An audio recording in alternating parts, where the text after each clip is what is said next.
17, and NASA just put out this video called Space Station Upgrades. Take a look at that. Look at that.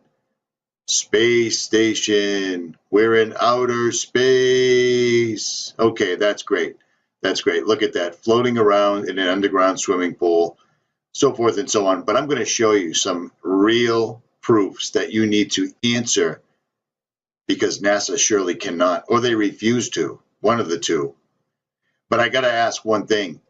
How is it a video about the moon can get almost 500,000 views, and there's so many people that go over there that spend their time watching this stupid video, but they also spend the time to leave comments, but they never want to leave any proof? Well, here's some questions that really need to be answered, because it makes absolutely no sense. Now, let's be real, because they're not just fooling us, they're fooling you too. You can continue moving forward in life believing that we went through outer space and that the moon's going around the earth and the earth's going around the sun and we're all barreling through the atmosphere at ridiculous speeds, but it's not true. And they tell us that very often. Look at this little piece from Harvard right here and tell me what you see.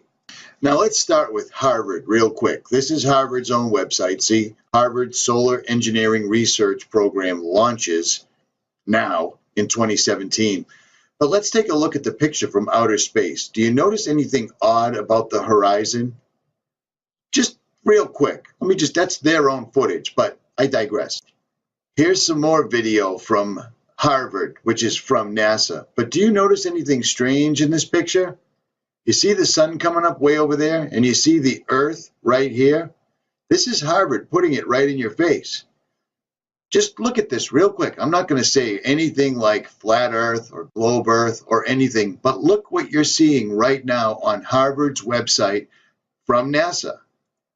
One more time. Look at this. Do you see that? Look at that. That's weird. Let's slow it down for the skeptics. Once again, Harvard through DC. Do you see the sun coming up over the earth?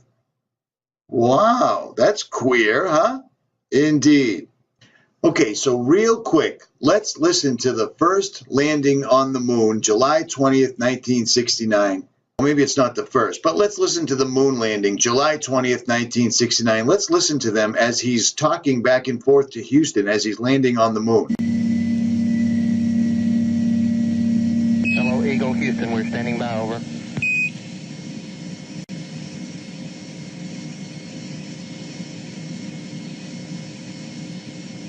Eagle, Houston, we see you on the steerable, over. Roger, Eagle, dot. Roger, how does it look? The Eagle has wings. Roger. The Eagle has wings. On its own now, but with Columbia near at hand, it coasted around to the backside of the moon, and there, while out of direct communication with the Earth, it fired its engine to slow its descent to a touchdown on the near side of the moon. Collins in Columbia continued in orbit, awaiting their return.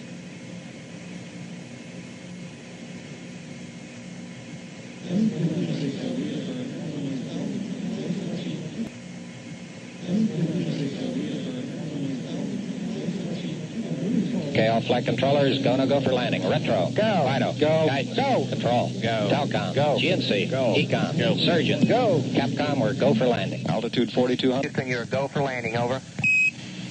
Roger, understand. Go for landing. 3,000 feet. You're looking great. How you doing, Control? We look good here, fine. Roger, how about you, Telcom? Go. Guidance, you happy? Go. Fido. Go. 2,000 feet. 2,000 feet. Into the ag. 47 degrees. Roger. 37 degrees. It's still looking very good. Your go. Copy. Alarm. 1201. 1201. Roger, 1201 alarm. 1201 alarm. Same type, we're go, flight. Okay, we're go. We're go. Same type, we're go. Altitude 1600. Eagle looking great. Roger, 1202, we copy it. 35 degrees. 750. Coming down to 23. 540 feet down at 15. 1050 feet down at 4. Altitude, velocity, light. 3.5 down. 220 feet. 11 forward, coming down nicely, 200 feet. 4.5 down, 5.5 down. 100 feet, 3.5 down, 9 forward. Okay, 75 feet. That's looking good, down a half. 6 forward. 60 seconds. Lights on, forward. Forward. 40 feet, down 2.5. Picking up some dust. Straight shadow. 4 forward, drifting to the right a little. 30 seconds. Forward. Contact light. Okay, engine stop. We copy you down, Eagle. Houston, Tranquility Base here. The Eagle has landed. And look at that, huh? Not only did it land perfectly upright, even though apparently the moon's moving and the spaceship's moving, but it somehow set itself down. But the one little thing NASA can't really explain is how come we couldn't hear the astronaut because he was on top of a rocket engine? They forgot to include the rocket engine in their little video cast. Do you see what I'm saying? Can anybody explain that? Well, no? Okay, great. Let's move on. Everybody loves to roll out people like Michio Kaku or Neil deGrasse Tyson whenever there's any type of doubt about the moon landing, the flags, what the flags were made out of, the crater that's not there from the lander that should surely be there because this is representative. See these large nozzles? That's a rocket engine. It's not a jet engine.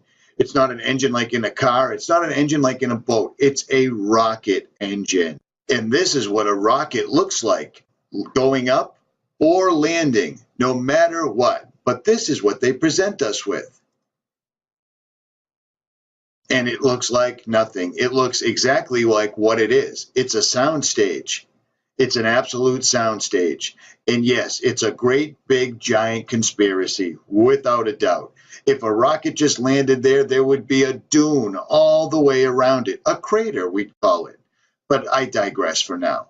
Let's listen to Michio Kaku talk about going to the moon over and over and over. But first, let's listen to a scientist and what they actually really say to people in their own special language. Now, basically, the only new principle involved is that instead of power being generated by the relative motion of conductors and fluxes, it is produced by the modal interaction of magnetoreluctance and capacitive directance. The original machine had a base plate of prefamulated amulite surmounted by a malleable logarithmic casing in such a way that the two spurving bearings were in a direct line with a panometric fam. The latter consisted simply of 6 hydrocoptic Marsal vanes so fitted to the ambifacient lunar wane shaft that side fumbling was effectively prevented.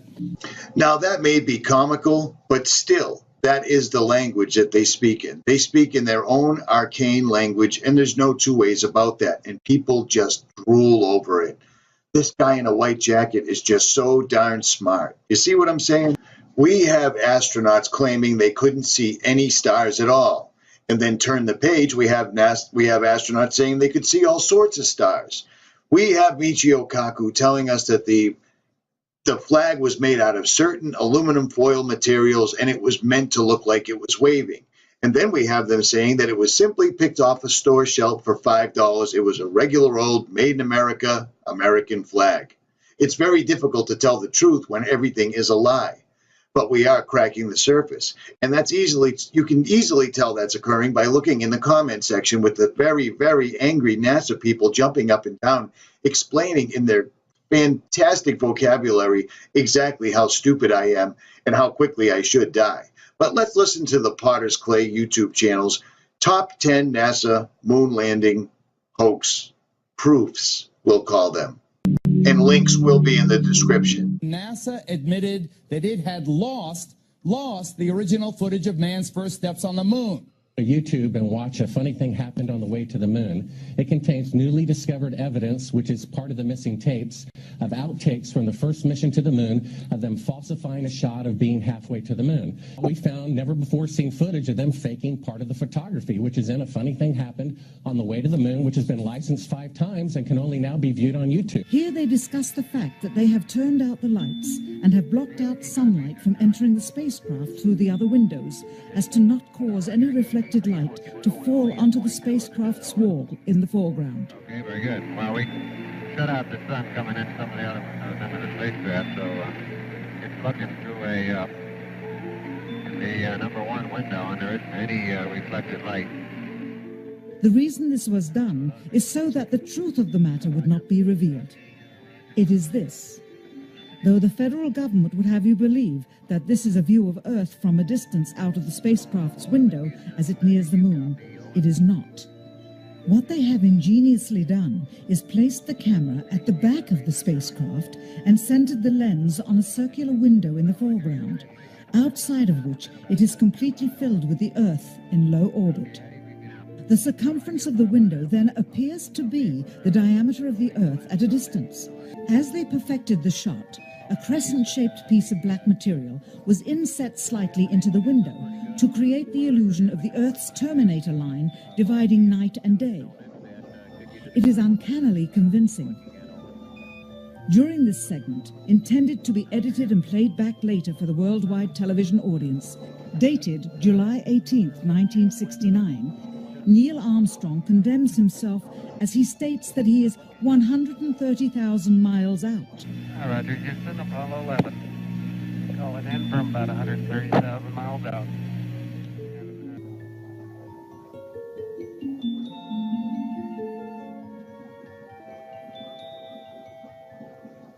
Finally, the iris is opened up and you can see the real location of the camera and the very bright and near Earth out the window.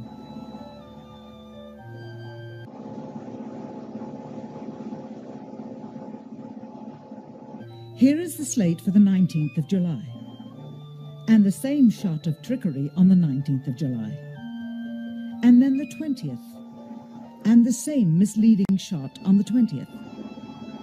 Later that evening, they were said to be walking on the moon.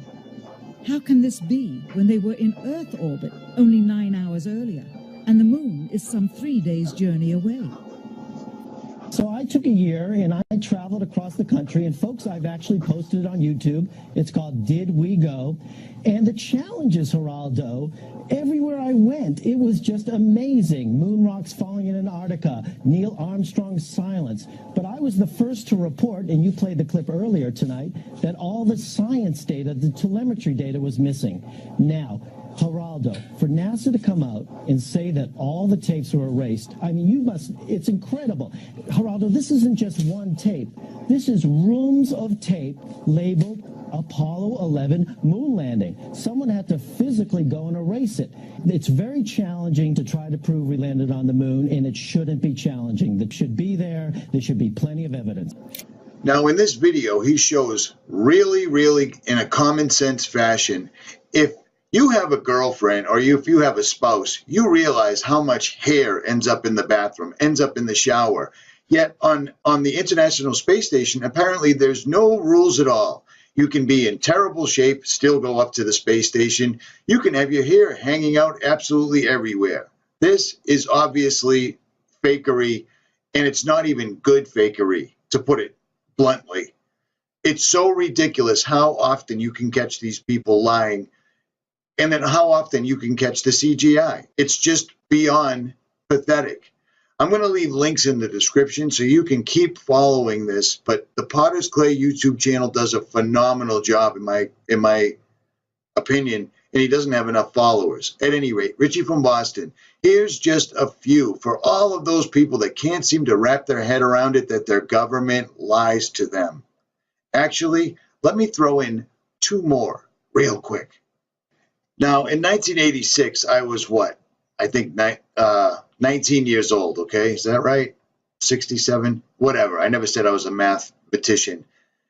The problem is, I remember this happening, and everybody was so broken up. But if you put just a little tiny bit of effort into it, you'll find out not only was that explosion a hoax, none of these people died.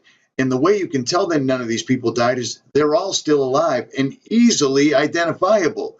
And as a matter of fact, most of them didn't even change their names. And all of them have prestigious jobs, exactly like you would suspect they would after being involved in an enormous hoax like the Columbia exploding. You see what I'm saying? The Challenger, my mistake. It's hard keeping all this stuff straight, just to tell you the truth, and I don't do very much editing. But I digress. At any rate, listen to this. The shuttle Challenger exploded about 74 seconds after takeoff, killing all 7 astronauts inside. Or did it? It turns out that 6 of the 7 are still alive and kicking today. Ellison Onizuka claims to be his identical twin brother, Claude. Yeah.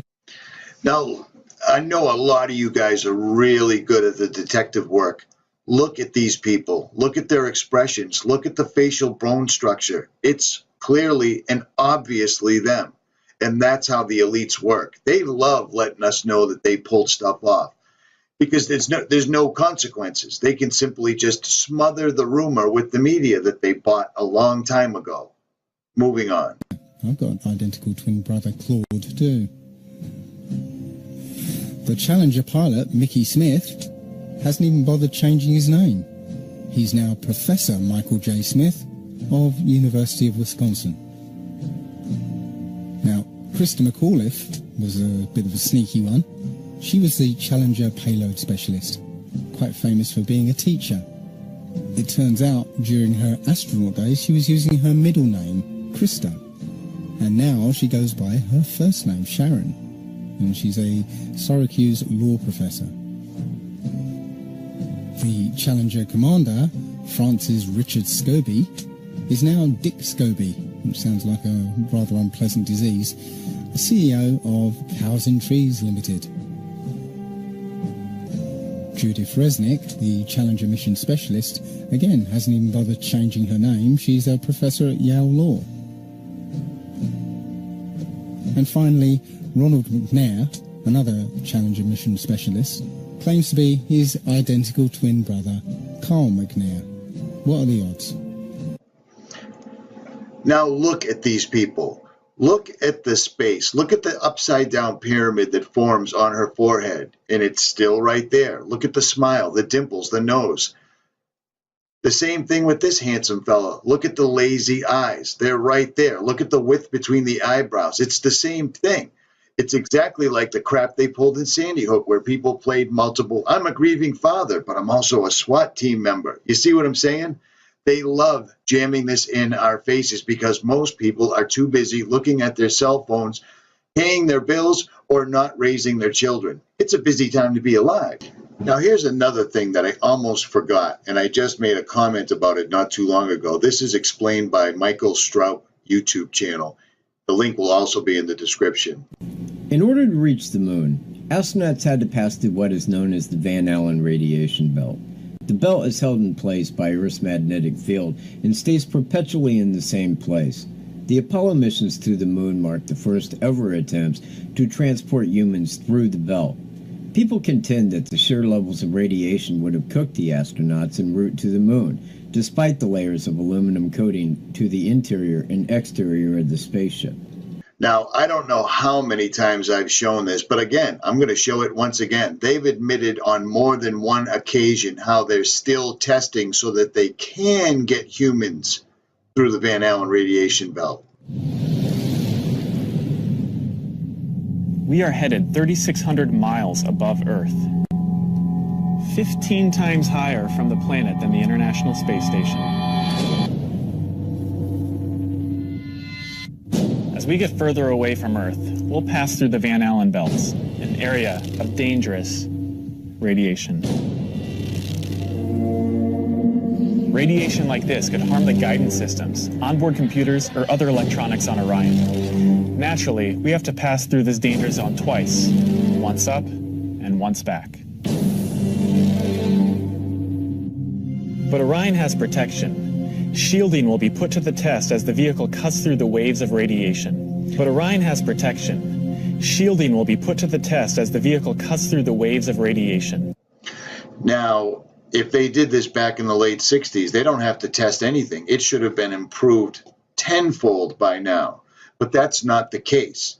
Now, what this young fella, and the rumor I've heard, is that he's no longer with us. He's taken his own life. That's the rumor that I heard. I cannot verify it, even though I have tried.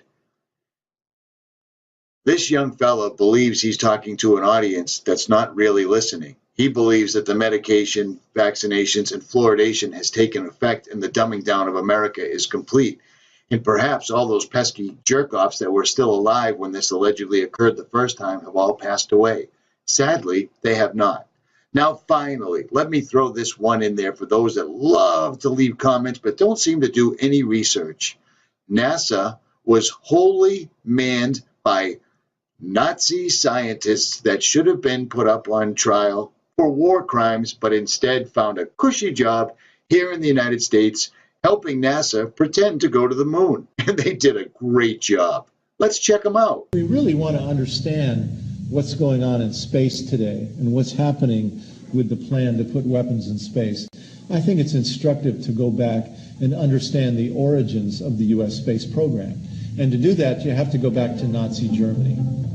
Hitler recruited a brilliant young rocket scientist by the name of Wernher von Braun, who had a weekend rocket club, to come to work for the Nazis to build the V-1 and V-2 rockets that were used to terrorize the cities of London and Paris and Brussels towards the end of World War II. And for von Braun and his team, they set up along the Baltic Sea a place called Peenemünde. There was a research and development center for the Nazi rocket operation. And to this place at Peenemünde, the Nazis brought thousands of Jews and French resistance fighters to serve as prisoners, essentially slaves, to build this production effort. Well, the British found out about it, went in and bombed the entire operation. And so the Nazis said, we've got to move to a more secure location. And down inside of central Germany, there's a mountain chain called the Harz Mountains. And in that mountain, there's a huge tunnel where the Nazis were storing military hardware. Well, they cleared the whole thing out, moved the entire rocket operation into the tunnel, named it Mittelwerk. And just outside the mountain tunnel at Mittelwerk, the Nazis built a brand new concentration camp called Dora. And to Dora, the Nazis brought 40,000 Jews, gypsies, French resistance fighters, homosexuals, communists, even a black American GI were brought there to serve as slaves for the operation. Well, you know, immediately after the war, the U.S. and the Allies created the Nuremberg trials, at which time we brought the Nazis to justice for their crimes against humanity. But 1,500 of the top Nazis never went to trial. They were smuggled into the United States by the U.S. military under a program called Operation Paperclip, smuggled in through Boston and West Palm Beach, Florida. And Wernher von Braun and his rocket team, 100 of them, along with 100 copies of the V-2 rocket, were sent to Huntsville, Alabama, where von Braun became the first director of NASA's Marshall Space Flight Center. What's interesting is the other 1,400 Nazis. Who were they? Well, some of them were brought to the United States to work for the CIA. Others were brought to the United States to do the LSD drug experiments and the MK Ultra mind experiments during the 1960s, where people were jumping out of windows.